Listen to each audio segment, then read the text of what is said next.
Hey guys, good morning. Listen, I wanted to check in real quick with a little bit of an update on not only the self-storage industry relative to the quarantine that we are all experiencing right now, but also how our particular portfolio is doing, how my properties have done, how my students have done over the last month or so, just to see, because I think this, as tragic as all of these circumstances are, and I'm not discounting it in any way, but from a purely business standpoint, I think it does offer a good real world test of some of the things that I've been saying for several years. And that is one, that self storage as an industry is somewhat resistant to economic cycles and recessions and that sort of thing. And that's going to play out over the next several months, I think. And it's an opportunity for storage to prove itself. Um, Granted, I wish it weren't the case, but it is.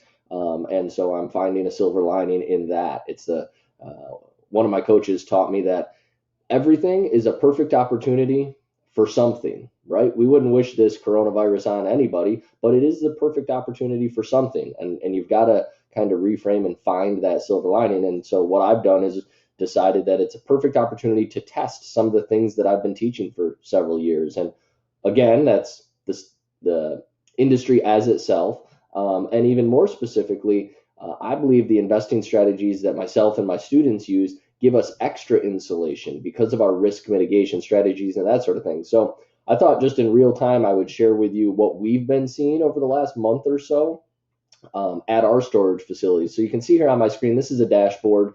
And I'm going to call your attention just to this middle chart here, the occupancy chart.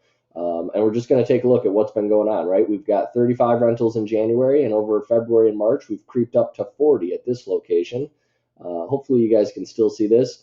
Here out in Missouri, we've gone from 43 to 49, now up to 56. So we've had 7 move-ins in the month of March, and this is a pretty small facility. Evansville, here we go, 57 to 63. Merrick, 124 to 126, so 2 net move-ins this month. We just bought that one a couple months ago, and when I say we, I really mean one of my students. I'm just helping him.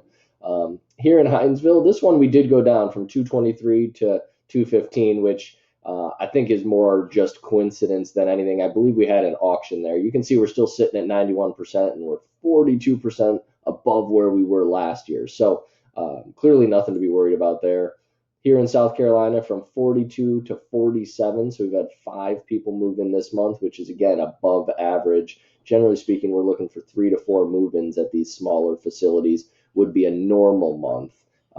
And we're darn near above that at every facility. So 102 to 107, here's 5 move-ins at our Tifton property, which has been just a screaming deal for us. You don't need to see that one. That's just my ugly mug. Here we go at Lockbox Mini Storage from 23 up to 27, so that's 4 move-ins. Now this one's my South Carolina property. We're actually not even open for business yet, and I've had 3 people sneak in. I was able to catch one of them in time and get rid of him, tell him to come back next month. As much as I'd like to help him, we don't have our certificate of occupancy yet, so we're not supposed to be moving people in. And then lastly here at Bronson from 153 to 161, so we've got 8 move-ins there. Long story short, it's early to draw. Whoa, sorry for that. It's early to draw any long-term massive conclusions. I'm not trying to pretend this is more meaningful than it is, but it is an early indication that a lot of the things we talk about in the storage world are true, and that is that it's resistant to recessions, and our risk mitigation strategies are working, where we're buying in markets that are known to be less affected by the greater economy. So take that for what it's worth, guys. I hope that's helpful. I will maybe make a point to put a note in my calendar and do this again in another month, and you guys will be able to see how we've continued to fare and weather the storm. So until then, be well, and I will see you guys real soon.